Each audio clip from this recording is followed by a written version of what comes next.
That's the A14 making all that noise.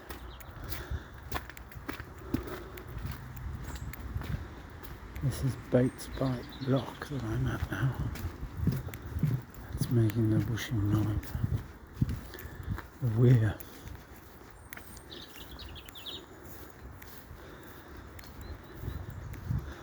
I just emailed Sophie McLean asking her if I can put those videos I sent her on my blog.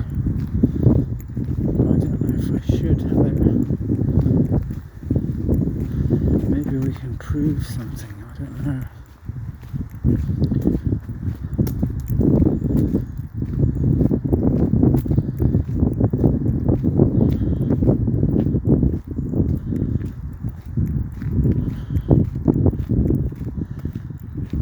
Now I also tried out Anna Boggan's contact form on her website. That was mental. It crashed the Firefox every time.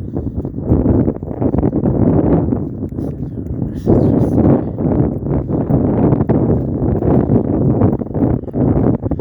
Asking if she was anything to do with the Hello Brain exhibit.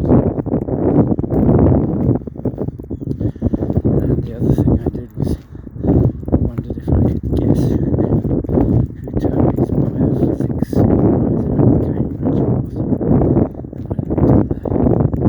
the biochemistry website. There are too many possibilities to guess. Unless I knew the topic.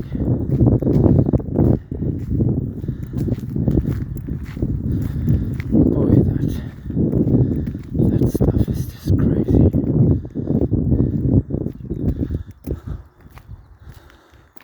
Geese will like this. Just saw a flight of 5 swans over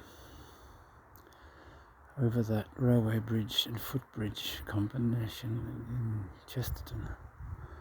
There's some ducks that are really enjoying this flooded field.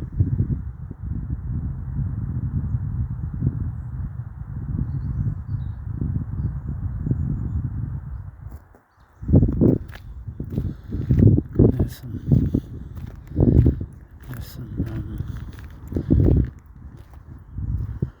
wind turbines in the sunlight,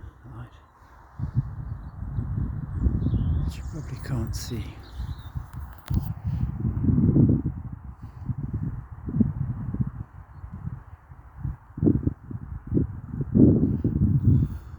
I don't seem to show up at all. They look very nice.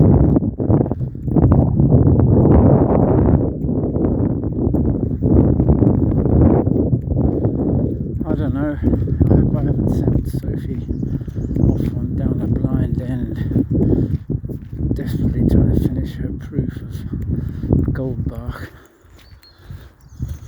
I think those things are better left until they're absolutely obvious.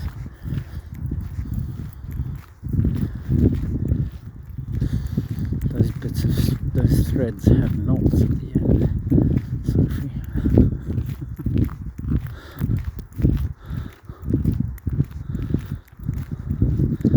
Tie it off.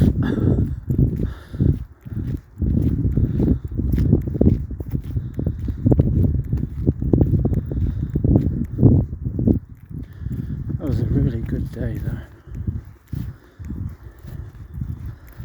It was Daniel Tubenhauer's videos.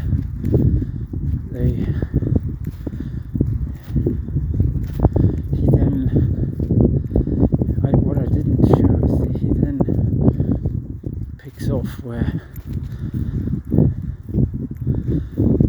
Norman Wildberger stops. Daniel does it again. Was this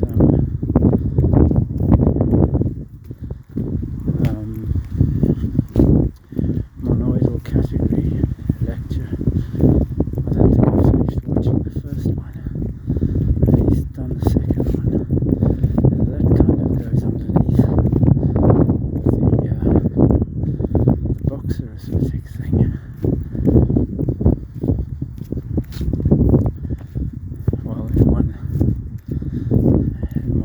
of telling it. I just found a whole lot of walnuts under the walnut tree, and I'm sure one of these is worth eating.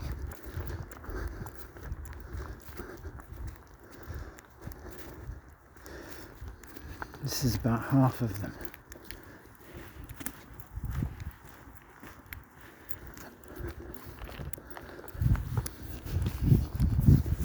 There's winter wheat.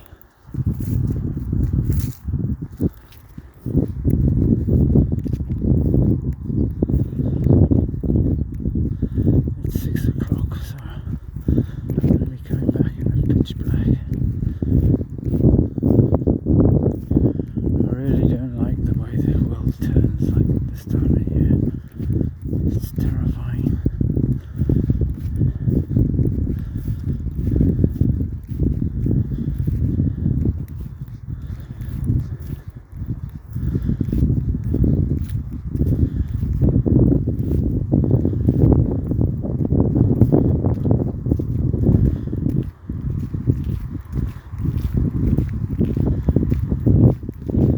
There's a possibility of my doing bookmaking classes all the way through November.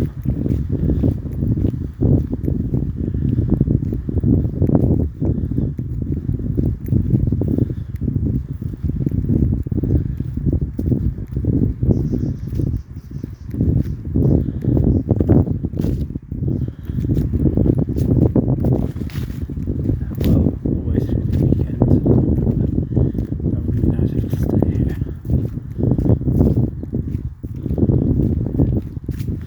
pretty much all of November.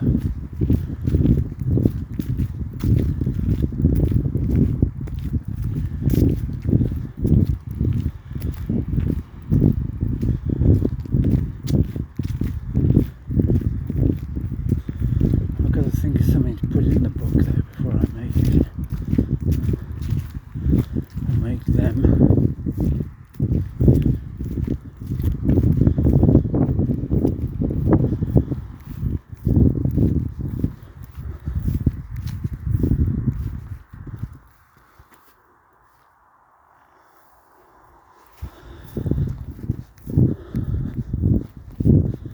I was thinking about computer architectures again.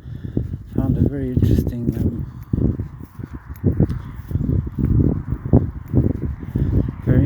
talk by a guy called Russell.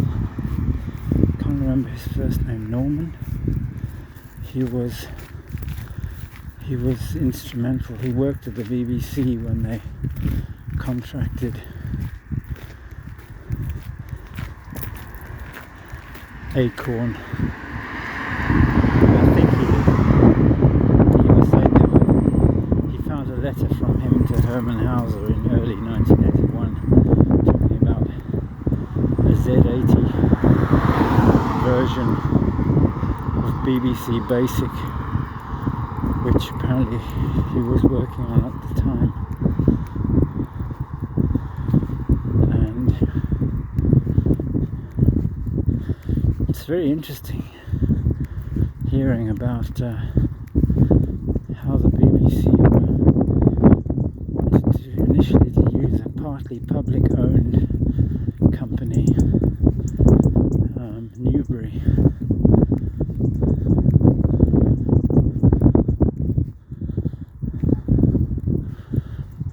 who had bought this Grundy New Brain. I never thought of it as the Grundy New Brain. I thought it was always the Newbury New Brain.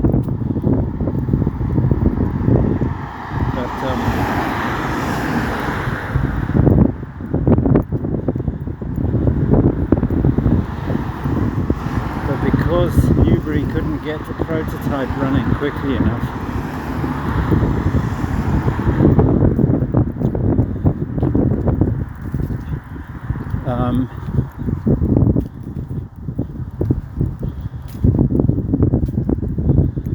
they gave the contract to Acorn. But apparently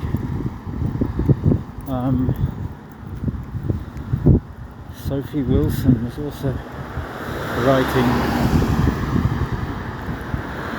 a basic interpreter at the same time. It's very complicated, that story.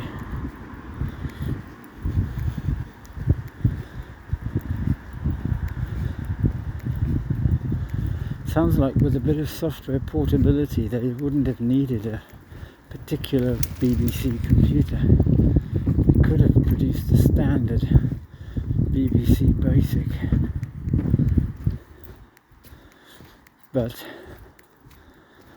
Russell's approach to semantics is very, very informal, should we say. But it works. But BBC Basic now runs on just about anything, because before the pandemic, I think, he ported it to C, or basically rewrote it in C. He said it's only half the speed, but it's very portable now. So he was able to put it on ARM and just about anything he wants.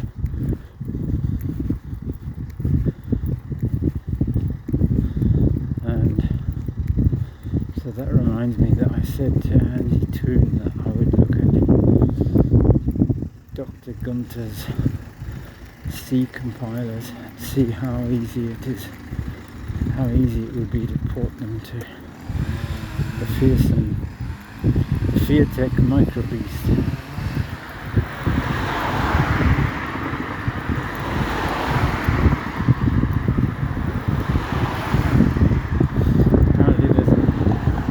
There's an emulator, so I won't need to learn to solder before I use this thing.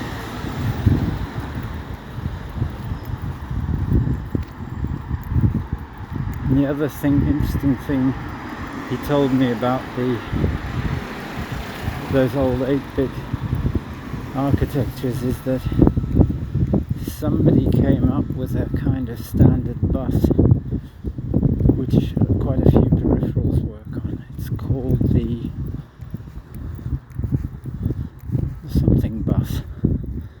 It's whatever bus you see on the MicroBeast page. It tells you. I've forgotten its name.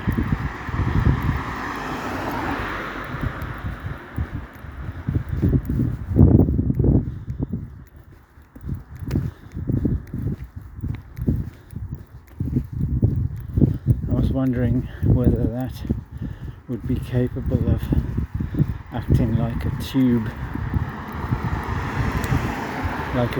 code processor.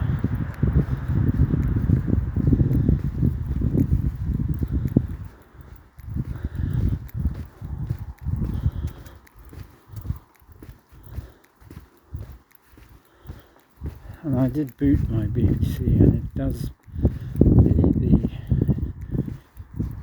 the keyboard and the CPU and the memory and the loudspeaker all work, because I switched it on and I typed print CHR$7 and it went beep, and I turned it off just in case Lucas Weinman suddenly got a message through on the loudspeaker. I was a bit scared.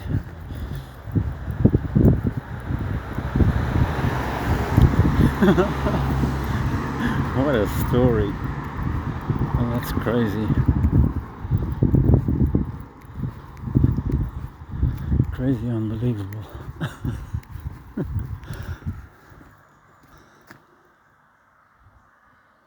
This is an old sort of village. It's really nice.